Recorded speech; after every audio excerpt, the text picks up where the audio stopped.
Assalamualaikum. Today we are going to discuss about the parathyroid gland. बहुत छोटा सा है तो ये जल्दी वाइंड अप हो जाएगा, लेकिन बहुत इंपॉर्टेंट ग्लैंड है. So let's start.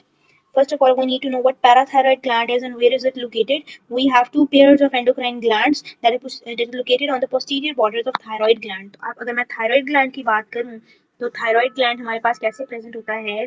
This is the shape of thyroid gland anteriorly. ठीक है, एंटीरियरली हमारे पास वो कुछ इस शेप का पड़ा होता है. ठीक है, and these are the two lobes and ये बीच में इस्थमस है. अगर हम यही चीज पीछे से देखें तो ये हमारे पास कुछ इस तरह से नजर आएगी. ठीक है, सो ये आगे वाला इस्थमस ये हमें बैक साइड से नजर आ रहा है and these are the two lobes of the thyroid gland. ठीक है, इन लोब्स की पोस्टीरियर साइड पर जो पोस्टीरियर बॉर्डर है, ये पोस्टीरियर जो बॉर्डर है इस पर एम्बेडेड होते हैं चार ग्लैंड्स. दो सुपीरियरली, एक पेयर सुपीरियरली होता है और एक पेयर इंफीरियरली होता है. तो चार पैराथायराइड ग्लैंड प्रेजेंट होते हैं. ठीक है, इट इज ओवल और lentiform in shape, secrets parathormone जो कि कैल्शियम मेटाबॉलिज्म को रेगुलेट करता है. Alright, so location of parathyroid gland क्या है. The anastomosis between superior. अच्छा, अगर हम डायग्राम से देखें तो हमारे पास ये एक पैराथायराइड ग्लैंड पड़ा है. अगर मैं कलर चेंज करूँ तो ज़्यादा प्रोमिनेंट होगा. ये एक पैराथायराइड ग्लैंड पड़ा है, एक ये पड़ा है, एक ये पड़ा है और एक ये पड़ा है. एक बात हमने कर ली कि ये प्रेजेंट है ऑन द पोस्टीरियर बॉर्डर और posterior surface of the thyroid gland. Number two, इनका एक और जो पॉइंट है वो ये हो सकता है कि ये हमारे पास आ रही है superior thyroid artery. This is the posterior branch. Superior thyroid artery की एक एंटीरियर ब्रांच है, एक पोस्टीरियर ब्रांच है. So this is the posterior branch जो यहाँ पर नजर आ रही है. और नीचे से पोस्टीरियर ब्रांच आ रही है इंफीरियर थायराइड आर्टरी की. ऐसी ही ब्रांचेस इंटीरियरली भी होंगी. इसी तरह राइट साइड पे भी ऐसा ही है, लेफ्ट साइड पर भी ऐसा ही है और राइट साइड पर भी ऐसा ही है. एक सुपीरियर है और एक इंफीरियर है.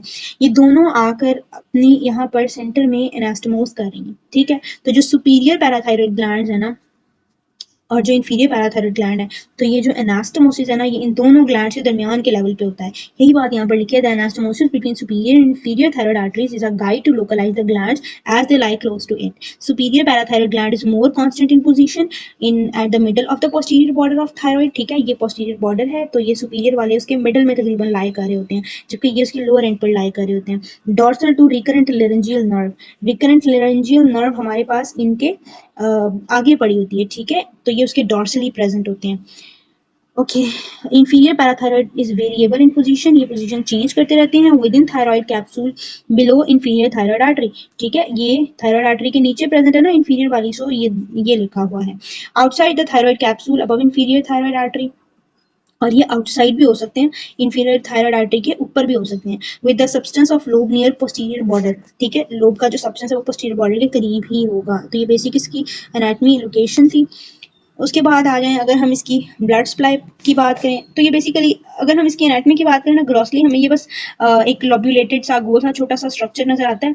ठीक है, ये ग्लैंडुलर है. अगर हम हिस्टोलॉजिकली देखें तो ये आपके पास ग्लैंडुलर एपिथेलियम से बना होगा. दो टाइप्स के इसमें सेल होते हैं, चीफ सेल्स एंड ऑक्सीफिल सेल्स. आप हिस्टोलॉजी में डिटेल से पढ़ेंगे, बस अभी हम इनकी ग्रॉस एनाटॉमी पढ़ रहे हैं. सो इसकी ब्लड सप्लाई क्या है, अभी हमने बताया है कि यहाँ पर जहाँ पर ये ग्लैंड्स प्रेजेंट होते हैं वहाँ पर एक एनास्टोमोसिस होता है बिटवीन सुपीरियर ऊपर से आ रही होती है और इंफीरियर थायराइड आर्टरीज नीचे से आ रही होती है दोनों साइड्स पर. तो इसको इंफीरियर थायराइड आर्टरी भी इन ग्लैंड को सप्लाई करती है, जो कि आपको इस डायग्राम में नजर आ रहा है, अभी आगे भी नजर आएगा. और ये जो ब्रांचेस इस डायग्राम में नजर आ रही हैं, इफ आई जूम इट, ठीक है, तो ये जो ब्रांचेस इसके ग्लैंड के ऊपर नजर आ रही हैं, इसमें से कुछ ब्रांचेस इंफीरियर से आ रही हैं और कुछ ब्रांचेस इन दोनों के एनास्टोमोसिस से आ रही हैं. सो दोनों चीजें ही इसको जो है वो ब्लड सप्लाई कर रही होती हैं. और जो ये वाली डायग्राम है इसमें हमारे पास इंफीरियर से ही ब्रांच आ रही है पैराथायराइड ग्लैंड को. So this is the arterial supply. Venus drainage same है सुपीरियर और इंफीरियर थायराइड वेन्स जहाँ पर एनास्टोमोस करते हैं, तो उसी से इसकी भी वीनस ड्रेनेज होती है. एक और डायग्राम है, इसमें भी यही नजर आ रहा है कि ये हमारे पास इंफीरियर थायराइड आर्टरी थी, ये सुपीरियर पैराथायराइड ग्लैंड को भी सप्लाई कर रही है और ये इंफीरियर पैराथायराइड ग्लैंड को भी सप्लाई कर रही है. ऑलराइट, नर्व सप्लाईज की क्या है. Sympathetic fibres are vasoconstrictor and are derived from superior middle cervical ganglion and are regulated by serum calcium levels. ठीक है, सिंपैथेटिक फाइबर्स इसके जस्ट वेसोकंस्ट्रिक्टर हैं जो इसकी ब्लड सप्लाई करने वाली वेसल्स हैं उनको कंस्ट्रिक्ट कर देंगे. और इसमें ये derive from middle and superior cervical ganglia. ये अगर आप इस डायग्राम से देखें तो इट्स बेटर टू अंडरस्टैंड. हमारी नेक के अंदर सर्वाइकल गैंग्लियास प्रेजेंट होते हैं. ठीक है, वो सर्वाइकल गैंग्लियास क्या करते हैं, तीन ग्रुप्स में तीन प्रेजेंट होते हैं. ये देखें, एक आपको ऊपर येलो कलर में नजर आ रहा होगा, एक मिडल में नजर आ रहा है, एक इंफीरियरली नजर आ रहा है. तो सुपीरियर, मिडल एंड इंफीरियर ये तीन प्रेजेंट होते हैं. अब इनमें से जो सुपीरियर और मिडल वाला है ना, इसमें से कुछ ब्रांचेस ब्रांचेस आकर हमारे पास यहीं पे ये थायराइड ग्लैंड कुछ इस तरह से प्रेजेंट होगा।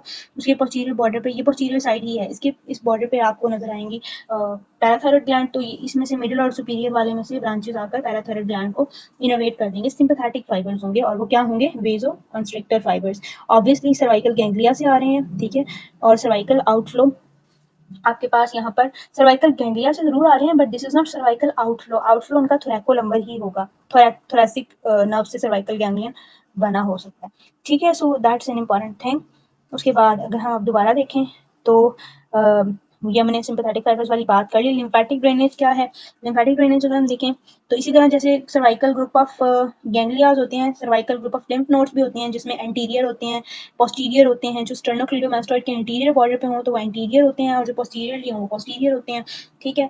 नेक में और भी बहुत से होते हैं लेकिन ये ड्रेन करते हैं लोअर डीप सर्वाइकल, ठीक है। और पैराट्रेकियल, ये ट्रेकिया है क्योंकि ट्रेकिया के पास ही प्रेजेंट होते हैं, ठीक है। सो ये ट्रेकिया के अराउंड लिम्फ नोड्स भी प्रेजेंट होते हैं उसके ना सराउंडिंग्स में, तो ये उन लिम्फ नोड्स में इनका जो लिम्फ है वो ड्रेन करता है, ठीक है। उसके बाद ये हमने डायग्राम डिस्कस कर लिया है। Then that's all about the parathyroid hormone. Parathyroid gland, parathyroid gland कौन सा हार्मोन सिक्रीट करता है, पैराथायरॉइड हार्मोन। पैराथायरॉइड हार्मोन हमारे पास कैल्शियम के मेटाबॉलिज्म, कैल्शियम के होम्योस्टेसिस को मेंटेन करता है, ठीक है। ब्लड में कैल्शियम लेवल्स कम होंगे तो पैराथायरॉइड हार्मोन रिलीज होगा और फिर उसकी कोशिश क्या होगी कि वो ब्लड में कैल्शियम लेवल्स को नॉर्मल की तरफ ले आए, because calcium is very important electrolyte in our blood जो कि बहुत सारे फंक्शंस को कंट्रोल कर रहा होता है। तो ये बहुत इंपॉर्टेंट ग्लैंड है। अगर हम थोड़ी सी क्लिनिकल एनाटॉमी साथ रिलेट करें तो कभी कभार क्या होता है कि पैराथायरॉइड ग्लैंड का एडिनोमा हो जाए, कोई ट्यूमर हो जाए तो एक्सेसिव पैराथायरॉइड हार्मोन बनता है, ब्लड में कैल्शियम लेवल्स बहुत ज्यादा हो जाता है, मोर देन नॉर्मल हो जाता है, वो भी हमारे लिए जो है वो सही नहीं है, ठीक है। सो हम उस कंडीशन से जो बचने के लिए हम फिर पैराथायरॉइड हार्मोन की रिसेक्शन कर देते हैं, पैराथायरॉइड ग्लैंड की। तो हम सारे ग्लैंड्स रिमूव नहीं करते क्योंकि ये बहुत नेसेसरी ग्लैंड है, तो हम इसके 4 लोब्स में से कोई 1, 2 या 3 अगर बहुत सीवियर है तो हम लोब्स निकाल देते हैं। और एक और इसकी एनाटॉमिकल बात, ये चूंकि ये थायराइड ग्लैंड के सब्सटेंस के अंदर एम्बेडेड होते हैं, some time surgeons during surgery क्या होता है कि जब थायराइडेक्टमी हो रही होती है, थायराइड ग्लैंड का रिमूवल हो रहा होता है, तो एक्सीडेंटली पैराथायरॉइड ग्लैंड भी रिमूव हो जाती हैं। तो बाद में उन्हें पता चलता है जब पेशेंट इसके सिम्टम्स के साथ अपेयर होता है कि हमने जो है वो गलती से पैराथायरॉइड ग्लैंड भी रिमूव कर दिया है। सो सर्जरी के दौरान बहुत ज़्यादा केयर करनी होती है क्योंकि इस ग्लैंड की आर्टीरियल सप्लाई और नर्व सप्लाई जो है वो ऑल्दो डिफरेंट है, बट वो आ तो मेन आर्टरी से ही रही है ना थायराइड की, तो बहुत केयर करनी होती है। So that's all about today's lecture. अगर आपका कोई भी क्वेश्चन हो तो जरूर पूछिएगा। Thank you so much for watching the video. Subscribe to my YouTube channel for more videos. अल्लाह हाफिज़।